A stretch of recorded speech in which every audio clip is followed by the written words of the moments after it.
தானே. ஆகவே ஆண்டவரிடத்துல நான் அழுது ஜெபிப்பேன், இதுதான் உம்முடைய ஊழியமா? ஆண்டவர் சொல்றேன், இதுதான் ஊழியம். இப்படித்தான் நானும் பாடுபட்டேன், இப்படித்தான் என்னையும் வதைச்சாங்க, செய், எனக்காக செய் என்கிறதாக சொல்லி.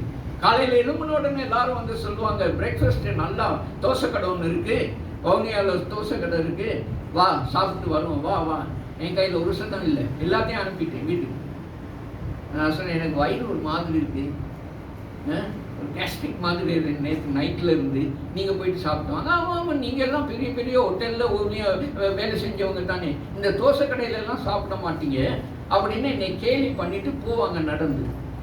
மற்றபடி இங்கே போகக்குள்ள அழுவேன், சத்தம் போட்டு அழுவேன். பசிக்குது ஆண்டவரே, நேற்று ராத்திரியும் எனக்கு சரியான சாப்பாடு இல்லை, எனக்கு பசிக்குது. அவங்க எல்லாம் என்னை கேலி பண்ணிட்டு போறாங்க. இதுதான் உங்களுடைய அழைப்பா? இதுக்குத்தான் நீங்க என்னை அழைக்கீங்களா அப்படின்னு பைப்பை திறந்துட்டு எவ்வளவுக்கு குடிக்கலாம் அவ்வளவுக்கு தண்ணி குடிக்கும், அவ்வளவுக்கு தண்ணி குடித்து அலைந்துதான் அழைப்பு. இன்றைக்கும் நாம் திரும்பி பார்க்கும் பொழுது எத்தனை ஆயிரம் பேர்கள் ஆண்டவருடைய ராஜ்யத்துக்குள்ள வந்திருக்காங்க. அல்லேலூயா, எத்தனை ஆயிரம் பேர். அப்போ அவருக்கு தெரியும், ஒரு ஒரு விட்னஸ் இருக்கிறார் அங்கே உட்கார்ந்து கொண்டு. அவருடைய மச்சான் மச்சான் மச்சான் என்னோட வேலை செய்தார். நாங்கள் பட்டதான பாடுகள், உபத்திரவங்கள், அவருக்கு மிகவும் சுகையில்லாமல் இருக்கும் பொழுது அவர் தான் நின்று ஹாஸ்பிட்டலில் பார்த்து கொண்டார். நான் பொய் சொல்ல இல்லை, கர்த்தருக்காக உழைத்துதான் உழைப்பு. ஆனால் இன்றைக்கும் அந்த தாழ்மை ஆண்டவர் எனக்கு சொல்லிக் கொடுத்ததான காரணம். அதைத்தான் நாங்கள் இங்கே வேதத்தை வாசிக்கும் பொழுது நாங்கள் படிக்க வேண்டியதான பாடமாக இருக்கிறது.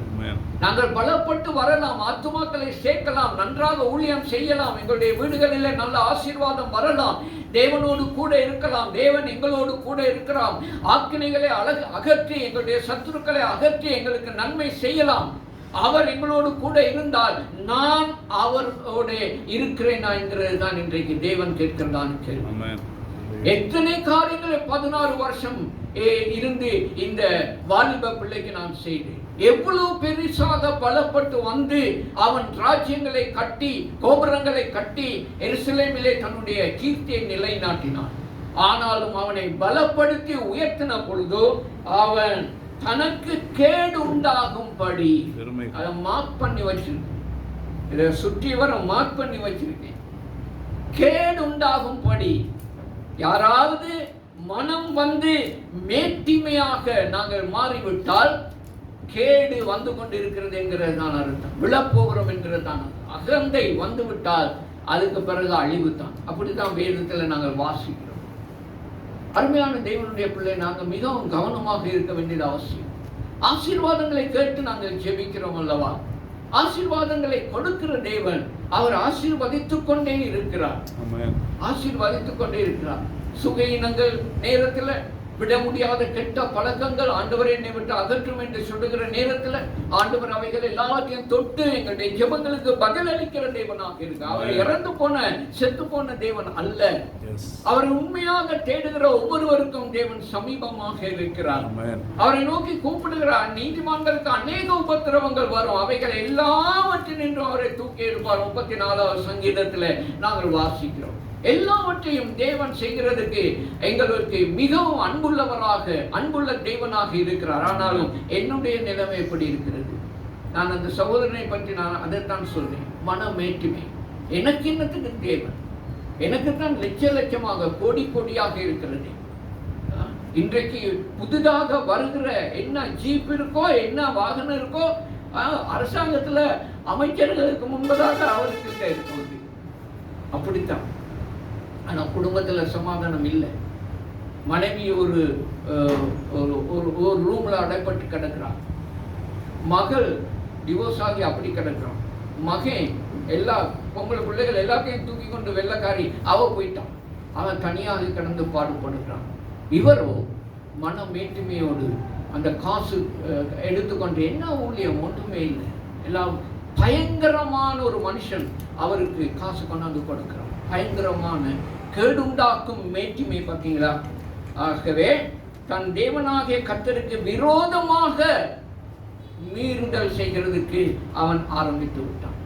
உசியா ராஜா தேவனுக்கே மீறி அவருடைய ஆசாரியர்கள் பழைய ஏற்பாட்டில் மிகவும் மிகவும் பயங்கரமாக அவங்க ஆசாரியத்துவம் அவர்கள் அனுசரித்து வந்தார்கள். ஆசாரியர்கள் மாத்திரம்தான் பலிபீடத்துக்குள்ளே போகலாம், ஆசாரியர்கள் மாத்திரம்தான் தூபம் காட்டலாம். தேவன் தெரிந்து கொண்டதான லேவியர் கோத்திரத்திலே இருந்த ஆசாரியர்கள் வந்து அவர்களுக்கு கொடுக்கப்பட்டதான அந்த நாட்களிலே அவர்கள் அந்த தூப கலசத்தை கையிலே எடுத்துக்கொண்டு அந்த பலிபீடத்துக்கு ஏறி போகலாம். மற்றவர்கள் எல்லாரும் வெளிப்பிரகாரங்களிலே நிற்க வேண்டும். அந்த விதமான சட்ட திட்டங்கள் மிகவும் பயங்கரமாக இருந்ததான நாட்களிலே உசியா ராஜா என்ன செஞ்சான் தெரியுமா? அவனுக்கு மனம் ஏற்றுமை, நான் ஒரு பெரிய ராஜா, என்னை எதிர்க்கிறதுக்கு யாருமே இல்லை என்று சொல்லி அவன் பாட்டுக்கு அவன் என்ன செய்தான்? தன் தேவனாகிய கர்த்தருக்கு விரோதமாக மீறுதல் செய்து தூப பீடத்தின் மேல் தூபம் காட்ட கர்த்தருடைய ஆலயத்துக்குள்ளே பிரவேசித்து விட்டான். வேதம் சொல்லுகிறது 16வது வசனத்திலே நாங்கள் வாசிக்கிறோம். 2:26-16 பாருங்க. ஒரு மனுஷனுக்கு அந்த மனமேற்றுமை என்பதாக சொல்லி வந்த உடனே கர்த்தரை கூட அவனுக்கு தெரியுதுல பாருங்க. ஆண்டவருக்கு கூட மதிப்பு மரியாதை வைக்கிறான் இல்ல பாருங்க. ஆசாரியர்களுக்கு கூட மதிப்பு மரியாதை வைக்கிறான் இல்லை. அவர்களுடைய சந்தர்ப்பம் வரும் வரை ஆசாரியர்கள் நிறைய பேர் காத்திருக்கிறார்கள். சரியா? பெரிய கூட்டம். ஆனா இவன் என்ன செய்கிறான்? தூப கலசத்தை கையிலே ஏந்தி கொண்டு கர்த்தருடைய பலிபீடத்துக்கு ஏறிவிட்டான். என்னை யாரு எதிர்க்கிறதுக்கு இருக்கிறது? மனமேற்றுமை. அதுக்கு பிறகு பாருங்க 17 ஆசாரியனாகிய அசரியாவும் அவனோடு கூட கர்த்தரின் ஆசாரியராக பராக்கிரமசாலிகளாகிய 80 பேர்களும் அவனுக்கு பிறகே உட்பிரவேசித்தார்கள். அவங்களுக்கு மட்டும்தான் போகலாம். அவங்க ஓடி போறாங்க. ஓடி போய் சொல்லாங்க, ராஜாவாகிய உசியாவோடு எதிர்த்து நின்றார்கள். யாருமே அவனை எதிர்த்து நிற்க முடியாது. ஆனா கர்த்தருடைய ஊழியக்காரர்கள் போயிட்டு சொல்றாங்க, உசியாவே, கர்த்தருக்கு தூபம் காட்டுகிறதுக்கு உமக்கு அடித்தது அல்ல, தூபம் காட்டுகிறது பரிசுத்தமாக்கப்பட்ட ஆரோனுடைய குமாரராகிய ஆசாரியருக்கே அடுக்கும். பரிசுத்த ஸ்தலத்தை விட்டு வெளியே போ, மீறுதல் செய்தீர், இது தேவனாகிய கர்த்தராலே உமக்கு மேன்மையாக லபியாது, இதில் மேன்மை பாராட்டாத, நீ பலிபீடத்தை விட்டு வெளியேறந்து உசியா ராஜாவே என்றதாக 80 ஆசாரியர்கள் போய் சொன்னார்கள். அவன் என்ன சொன்னான்? 19 நாங்கள் வாசிக்கிறோம். அப்பொழுது உசியா கோபம் கொண்டான். அவன் தூப கலசத்தை தன் கையிலே பிடித்த ஆசாரியரோடு கோபமாய் பேசிக்கொண்டிருக்கும் பொழுது ஆசாரியருக்கு முன்பாக கர்த்தருடைய ஆலயத்திலே தூபபீடத்தில் முன் நின்ற அவனுடைய நெற்றியிலே குஷ்டரோகம் வரத் தொடங்கிவிட்டது. என்ன பயன்! அருமையான தேவனுடைய பிள்ளைகளை கர்த்தர் அடிக்கும் பொழுது எங்க அடிப்பாருன்னு தெரியாது, எப்படி அடிப்பாருன்னு எங்களுக்கு தெரியாது. நினைத்து பார்க்க முடியாத அளவுக்கு கர்த்தருடைய கோபம். அவர் அக்கினி, எரிகிற அக்கினி. அவர் அன்பானவர்.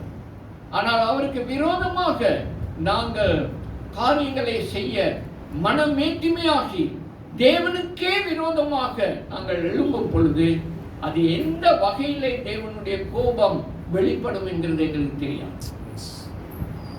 கவனமாக நாங்கள் இருக்க வேண்டியது மிகவும் அவசியமாக இருக்கு. நாங்கள் எல்லாரும் தேவனுடைய பிள்ளைகள். இலங்கை தேசத்துல எத்தனாயிரம் பேர்கள் தான் நாங்கள் இருக்கிறோம் ஆண்டவருடைய பிள்ளைகள். பேரை வைத்துக் கொண்டு இருக்கிறவர்கள் வித்தியாசம். அவங்களை பத்தி எல்லாம் நான் பேச இல்லை.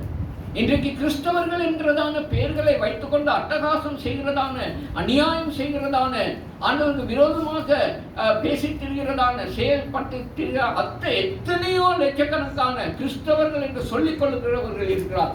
ஆனால் எல்ஷடாய் ஆலயத்திலே அமர்ந்திருக்கிறதான நீங்கள் கர்த்தருக்கு பிரியமானவர்கள்.